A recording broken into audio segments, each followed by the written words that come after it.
Elle décide de ôter la vie de ses 3 enfants.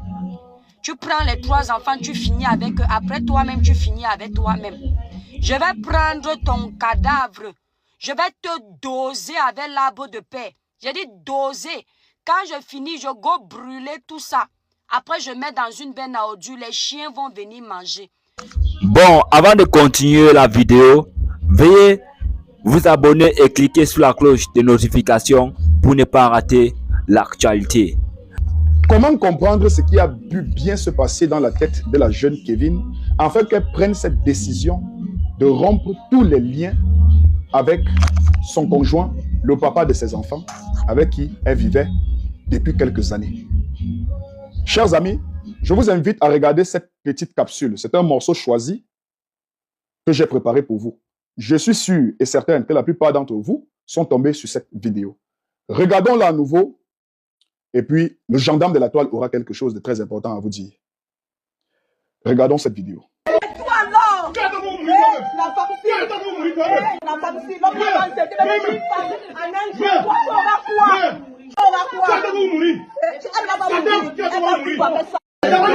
Si mon frère ne t'aime pas d'après toi, parce qu'un homme qui ne t'aime pas ne peut pas aller te doter, ne peut pas construire la maison, te mettre dedans. Un homme qui ne t'aime pas ne peut pas faire des enfants avec toi. Je connais mon frère. S'il ne t'aimait pas, il ne t'aurait pas ouvert une boutique, un salon de coiffure. Il n'aurait pas donné le capital. Tout ce que tu as demandé, il l'a fait. Pourquoi tu ne fais ça? Je l'ai suppé depuis le mois de novembre. Je ne peux pas passer une semaine sans l'appeler. Comment tu vas? Les enfants vont comment? Je vais venir vous voir. Voilà ça aujourd'hui, les femmes. Voilà ça aujourd'hui.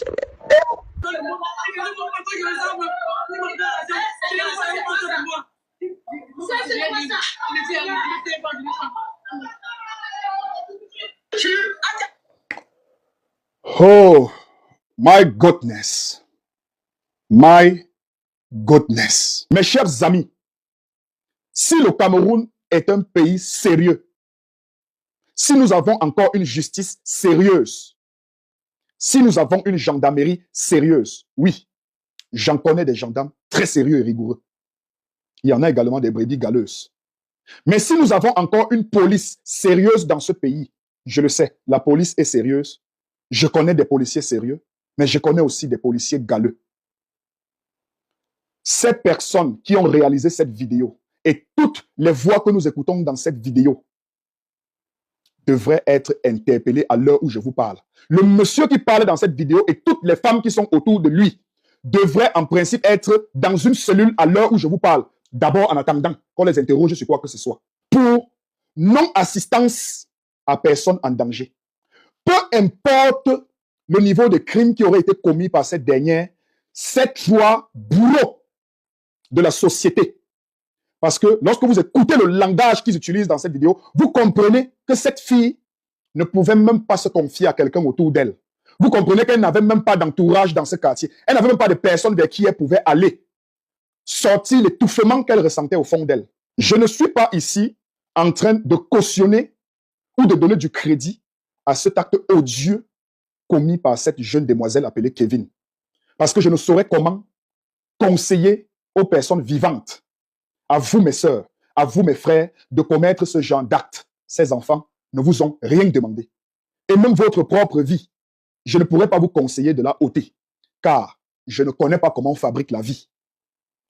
On ne défait pas ce qu'on ne peut pas faire. Je ne peux pas créer un être humain, donc je ne peux pas me permettre de ôter la vie à un être humain. Je ne peux pas conseiller à un être humain de s'auto-détruire. Mais je vous le dis très sincèrement que ce monsieur et cette dame qui utilisent un langage tellement ordurier dans cette vidéo, qui sont habités d'une violence inouïe, sont le reflet de la société actuelle, de cette société qui oppresse les plus faibles. Vous avez une dame qui est couchée. Elle vient de s'entailler une veine principale, la terre. Le sang est en train de sortir. Elle vient de killer 2 enfants qui sont déjà partis et on a une 3e qui bouge. Dans la vidéo, vous avez une femme qui a enfanté, qui a connu la douleur de l'enfantement, qui dit dans la vidéo qu'elle bouge encore. Personne d'eux ne se démerde à transporter le corps aussi urgemment pour amener vers un centre sanitaire. Même pour qu'on puisse dire que en transportant l'enfant a succombé dans la voiture. Au contraire, nous avons un monsieur qui dit non, ne touchez pas C'est une scène d'écrit. On va venir faire le constat et vos empreintes peuvent rester sur les corps. Magic. On a une vidéo qui est actionnée, dans laquelle vous avez une jeune demoiselle qui est en train de vouloir succomber à ses blessures qu'elle s'est fait elle-même, ayant killé 2 de ses enfants, dont une est encore en train d'agoniser. On a des adultes, un monsieur avec un timbre vocal rempli de testostérone, avec des lions autour de lui. Tout ce qui les intéresse, c'est filmer et gronder celle qui est en train de partir. Comment est-ce qu'on fait pour interroger celle qui est partie, pour qu'elle nous explique qu'est-ce qui aurait vraiment été les raisons pour lesquelles elle aurait commis cet acte odieux et irréparable? On ne comprendra jamais cela. On va nous servir une version pour les vivants. Elle sera jugée par Dieu l'Éternel, par ses ancêtres. Elle ne peut plus être jugée par des vivants. Elle ne fait plus partie de ce monde.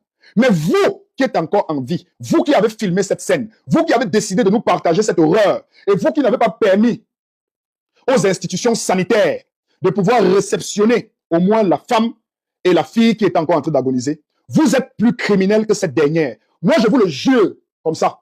Vous êtes pire que cette dernière. Vous êtes le reflet de cette agression que nous offre cette société actuelle dans laquelle nous vivons.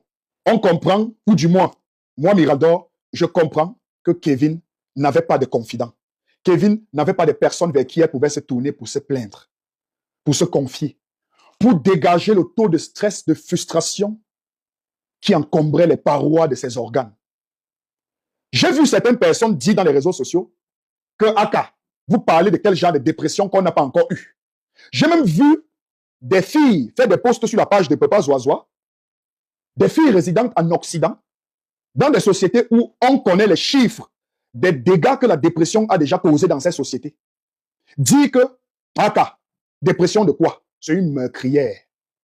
Mais je tiens à vous rappeler, vous qui regardez cette vidéo, que parmi nous, parmi vos enfants que vous éduquez dans vos maisons, dans la famille, parmi vos cousins, vos tantes, vos oncles, parmi vos amis, vos collègues, vos camarades de classe, vos concurrents politiques, parmi vos confrères sorciers, de vos confréries, de vos sectes et de vos loges, il y en a des malades mentaux.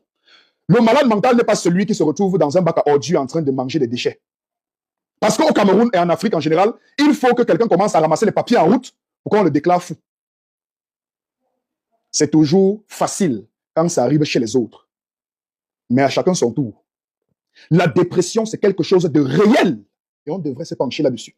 Dans les pays qui rencontrent des difficultés comme le Cameroun, je peux vous garantir que si on vient à consulter les Camerounais sur des questions mentales, les chiffres des personnes atteintes des problèmes de santé mentale pourraient vous boucher les artères. Les chiffres peuvent s'avérer être très hallucinants et inimaginables pour votre compréhension. Je vous le dis et je le répète, si on venait à consulter l'ensemble des Camerounais sur des questions de santé mentale, je vous le jure, vous serez surpris des résultats. Malheureusement, c'est une question qui est négligée chez nous au Cameroun et dans beaucoup d'autres pays en Afrique. Pourtant, c'est une question qui est priorisée dans d'autres sociétés. Et c'est une question qui détruit énormément de personnes dans d'autres sociétés. Malheureusement, chez nous au Cameroun, on attend que tu commences à ramasser les papiers ou que tu commences à halluciner, tu commences à parler seul. Qu'on dise qu'il est fou. Il a trompé. C'est comme si son oncle l'a vendu. Ouais, j'ai toujours dit, les Bouddhas, moi, les Chang, je ne suis pas dedans. Pourtant, le problème de fond est réel. I'm sorry for this society. I'm very, very sorry. Je suis désolé. Je suis désolé. La société participe à nous détruire. Écoutez, les amis, lorsque vous observez le Cameroun, je vais m'applaisantir un peu sur notre sort. Nous tous, nous connaissons la société dans laquelle nous vivons. Lorsque vous sortez de chez vous le matin et que vous allez au marché Mokolo, vous passez toute la journée dans ce marché et que vous rentrez le soir. Parfois, je me pose la question qui est celle de savoir comment est-ce que les Camerounais font pour avoir un mental aussi fort. Est-ce que c'est le mental du Camerounais qui est tellement fort où nous sommes arrivés à un stade de la non-douleur? C'est-à-dire que le stade où tellement nous avons été brisés par cette société, par cet environnement, au point où nous ne ressentons plus de douleur. Ou peut-être nous avons atteint un stade où presque tout le monde est devenu fou. Tout le monde a un problème mental et du coup, ça fait la norme. Ça fait qu'on a un troupeau de personnes qui ont des problèmes mentaux et qui vivent ensemble. Je ne comprends pas en fait, parce que ce que vous devez comprendre, C'est que quand quelqu'un se sent humilié, souillé, rabaissé, diminué, infériorisé, ça crée en cette personne la frustration. Et on a des personnes que lorsqu'elles ont accumulé une certaine quantité de frustration, ça devient irritant. Et lorsqu'on atteint un niveau de cette frustration-là, c'est l'explosion. On a envie d'exploser. Et chaque individu explose d'une manière comme d'une autre. Je vous le dis encore, je n'apporte ni de jugement sur ce qui a été fait parce que je n'ai pas la probité morale pour juger. Je ne peux pas me substituer en juge de la vie pour juger un être humain. Je ne suis pas l'Éternel. Je ne suis pas le Dieu créateur du souffle. D'ailleurs, en tant qu'être humain, je ne connais même pas comment est-ce que je parviens à respirer depuis plus d'une centaine d'années que j'existe en tant qu'être humain. Je ne connais pas quel est le mécanisme qui me permet, même de me tenir ici, d'avoir l'idée de prendre la caméra, de mettre la lumière devant moi et de vous parler. Donc, je ne peux pas être juge d'un être humain. Mais je ne peux non plus tolérer ce genre d'acte, cette horreur perpétrée sur ces enfants. C'est d'ailleurs la raison pour laquelle moi, je ne peux pas vous conseiller de prendre ce genre de décision, car aujourd'hui, demain, après-demain et même dans 100 ans, cette décision ne sera jamais la bonne. Même s'il s'agit de ôter votre propre vie et laisser les enfants, ça ne sera pas la solution. Je vous en prie, ne le faites pas. Ce n'est pas la bonne décision. Mes chers amis, discutez lorsque vous avez des problèmes. Je suis même ouvert. Écrivez-moi, appelez-moi, mon numéro est sur ma page. Appelez-moi, on cause. Je ne suis pas un coach, je ne suis pas un professionnel en psychologie, mais le fait de parler, de vous ouvrir, de dire aux gens que vous avez des problèmes, les gens qui vous écoutent. C'est pour ça qu'on dit que écouter, c'est un art. Seule la musique ne peut pas constituer l'art, hein? Parce qu'il faut faire la musique, il faut les gens qui vont écouter cette musique. C'est pour ça qu'on a parfois des séances d'écoute de la musique pour comprendre si elle a des imperfections. Écouter est un art. C'est pour ça qu'il faut être patient. Écoutez-vous. Dénoncez.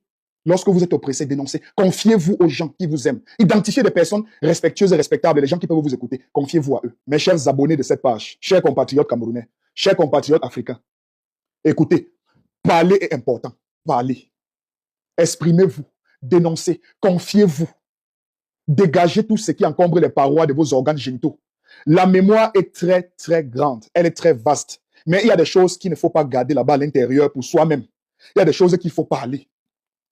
Et honnêtement, lorsque j'ai regardé la vidéo de cette jeune fille avec ses 3 enfants couchés, avec toutes ces personnes qui avaient une de ces violences verbales, oh non, vous avez quelqu'un qui vient de se sectionner la terre, qui est couché, on a un enfant qui bouge encore les pieds, elle-même elle est vivante, elle parle, elle vous dit qu'elle préfère partir, que oui, je vais partir car je souffre. Regardez ce que je suis devenu. J'ai l'impression que cette fille n'avait personne à qui se confier. Où était passée sa maman? Où étaient passées ses sœurs? Sa famille était où? Pourquoi tu ne te confiais pas, ma chérie? Pourquoi lorsque vous vous sentez mal quelque part, vous ne quittez pas cet endroit? Tu as choisi de quitter toute la terre, de ôter ta vie et celle de tes enfants. Est-ce que c'est la terre tout entière qui était contre toi? Tu pouvais te confier. Il y avait encore des personnes qui pouvaient t'écouter. Est-ce que tu as tenté de te confier? Parce que j'ai écouté des voices dans lesquelles je vois des belles sœurs raconter des histoires du Canada. C'est mon temps, on lui donnait la ration 150 000. Machin, on a construit la maison pour elle. Machin, elle se plaint qu'on l'a pas épousée. Elle se plaint qu'elle est devenue n'importe quoi, qu'elle est devenue sale, elle est devenue moche, qu'elle ne ressemble plus à rien. Cette fille était frustrée. Elle avait emmagasiné des frustrations en kilogrammes, en centaines de tonnes. C'était dans sa tête. C'est important. Aimez vos proches. Observez vos proches. Un être humain ne se détruit pas du jour au lendemain. Vous connaissez votre sœur, vous connaissez votre frère, vous connaissez votre père, votre mère, vous connaissez vos enfants, vous connaissez vos amis. Parfois, quand je suis un peu stressé, quand je suis sur des grands projets qui me stressent, généralement, je prends du poids. J'ai des amis parfois, on fait les 3 semaines, 1 mois, 2 mois, 3 mois, on se voit. Par contre, on se voit et dit, Miraldo, tu as beaucoup pris du poids. Parce qu'il identifie ça sur moi, il me connaît. Quand il me dit, tu as beaucoup pris du poids, je lui dis, frérot, quand je stresse, je prends le poids. Tu stresses pourquoi? C'est la question que mon ami me pose. Il dit, gars, le projet sur lequel je suis là, je suis en train de cafouiller les dos, il n'est pas l'argent. Il me faut au moins 5 bâtons pour compléter ça. Hein? Il comprend que mon stress est lié à l'argent, aux finances que je n'ai pas par rapport à un projet. Lorsque ce projet sera terminé, mon stress pourra descendre parce que je vais créer l'hormone de la satisfaction dans mon cerveau. L'hormone, le fait d'avoir accompli quelque chose. Vous connaissez les personnes qui vous entourent. Lorsque ces personnes changent, vous pouvez le savoir. Vous pouvez identifier. Posez parfois des questions. Tu as changé. Tu développes beaucoup de boutons sur le visage. Tu as perdu le poids. Tu es devenu pâle. Qu'est-ce qui ne va pas? Même vous-même qui avez des problèmes, vous êtes dépressif. Vous êtes frustré au fond de vous. Vous accumulez beaucoup de choses. Parlez. Il y a des personnes en face de vous qui peuvent vous écouter. Identifiez ces personnes qui peuvent avoir le temps pour vous écouter. C'est important. C'est important. Vous libérez tout de votre tête et vous partagez avec 1 ou 2 personnes. Ça permet de partager votre stress autour de vous. Ça vous élimine beaucoup de toxines dans le cerveau. Chers amis, aimez-vous. Moi, C'est tout ce que je peux créer comme contenu par rapport à cette histoire. Les morts sont morts, que les vivants prennent des leçons. C'est tout. C'était le gendarme de la toile. Ciao.